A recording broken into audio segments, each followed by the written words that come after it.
Assalamualaikum warahmatullahi wabarakatuh. Bismillah, walhamdulillah, assalatu wassalamu ala rasulillah wa ala alihi wa sahbihi wa mawala Muhammad. Yang terhormat Ibu Fatima dan yang saya hormati teman-temanku sekalian. Pertama-tama, marilah kita panjatkan puji syukur kehadirat Allah Subhanahu wa Ta'ala, serta sholawat dan salam kepada baginda besar Muhammad Sallallahu Alaihi Wasallam. Beberapa kali dalam momen kehidupan saya mengajari orang-orang terdekat saya bagaimana cara sholat cepat. Dalam artian, gimana caranya sholat dalam waktu yang jauh lebih singkat daripada sebelumnya. Kenapa kamu mengajarkan mereka seperti itu? Karena saya menyadari bahwasannya darurat atau bahaya meninggalkan sholat efeknya jauh lebih besar daripada meninggalkan sunnah-sunnah sholat. Tentunya dalam sholat ada yang namanya hal-hal yang wajib dilakukan dan ada yang sunnah untuk dilakukan. Dalam artian, saya mengajari mereka bagaimana cara sholat cepat hanya melaksanakan bagian-bagian wajib, sedangkan yang sunnahnya tidak saya ajarkan.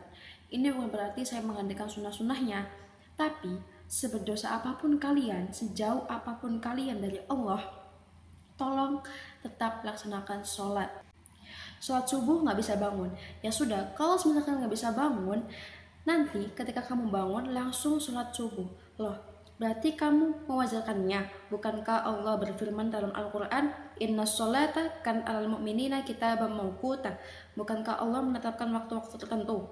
Ya, memang semua sudah tahu bahwasannya sholat subuh harus dilaksanakan di waktunya. Tapi semua tentu butuh proses, semua tentu butuh perjuangan. Maka ketika kalian bangun jam 5, kalian bangun jam 6, jam 7, sholat di waktu Anda bangun.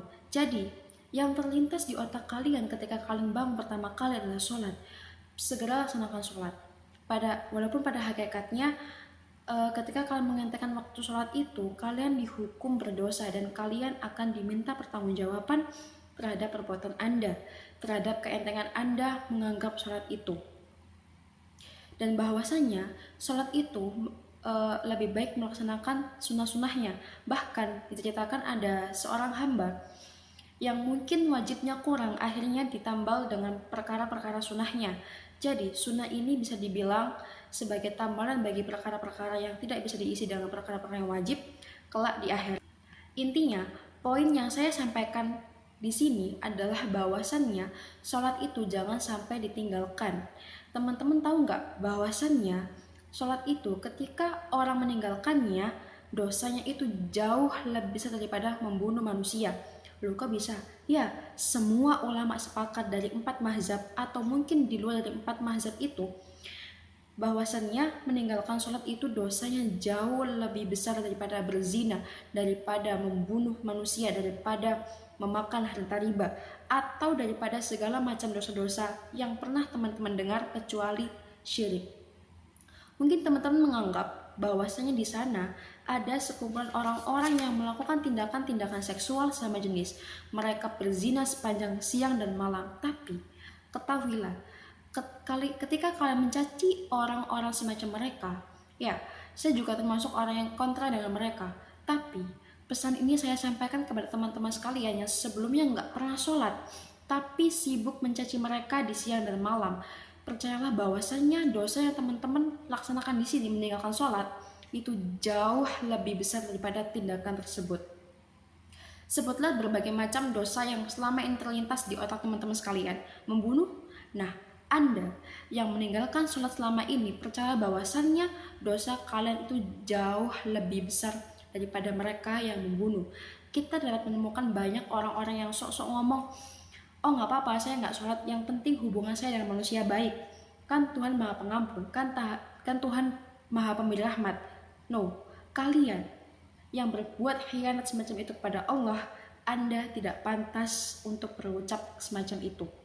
Ngomongnya rahmat, padahal Anda yang justru malah menjauh dari rahmatnya. Tahukah Anda, wahai para peninggal sholat, hari ini teman-teman itu semua sedang diperdebatkan oleh para ulama.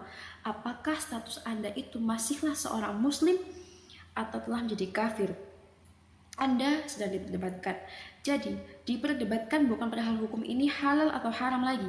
Bukan yang diperdebatkan apakah Anda statusnya adalah seorang pendosa atau tidak. Yang diperdebatkan hari ini oleh para ulama adalah apakah status Anda itu masihlah seorang muslim atau telah keluar dari agama ini. Tentunya ini adalah perkara yang amat sangat panjang bahasannya di antara para ulama. An-Nabi SAW bersabda, "Inna bainar rajul wa bainai syirki wal kufr tarkus shalah." Bahwasanya yang membedakan antara orang mukmin dengan kesyirikan, dengan kekafiran adalah meninggalkan sholat. Dalam artian, orang yang meninggalkan sholat sangat amat beresiko keluar daripada agama Islam ini. Bahkan dalam hadis lain yang Nabi SAW jelaskan, al-ahdul ladzi bainana wa bainahum as-salatu man tarakaha faqad kafar. Bahwasannya yang membedakan antara kita dan mereka, perjanjian yang mengikat antara kita dan mereka adalah sholat. Barang siapa yang meninggalkan sholat, maka sungguh dia telah kufur, maka sungguh dia telah kafir. Walaupun sebenarnya perincian ini luas dibahas oleh para ulama, tapi minimal ada para ulama yang membahas berdasarkan hadis ini bahwasanya Anda yang meninggalkan sholat telah keluar dari Islam. Sebagai sosok manusia, saya tetap menganggap Anda, wahai teman-teman yang meninggalkan sholat, sebagai orang yang amat sangat berharga. Saya amat sangat menghargai teman-teman sekalian di sini sebagai seorang manusia.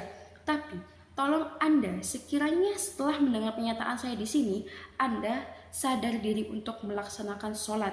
Maka closing statement saya kali ini adalah, wahai teman-teman sekalian, sejauh apapun kalian, saya tidak peduli apa mungkin Anda adalah seorang pembunuh, saya tidak peduli. Mungkin Anda seorang pezina, mungkin Anda seorang pemabuk, mungkin Anda seorang yang selama ini senantiasa melaksanakan dosa-dosa besar secara berulang kali, tapi saya minta tolong, jangan pernah tinggalkan sholat.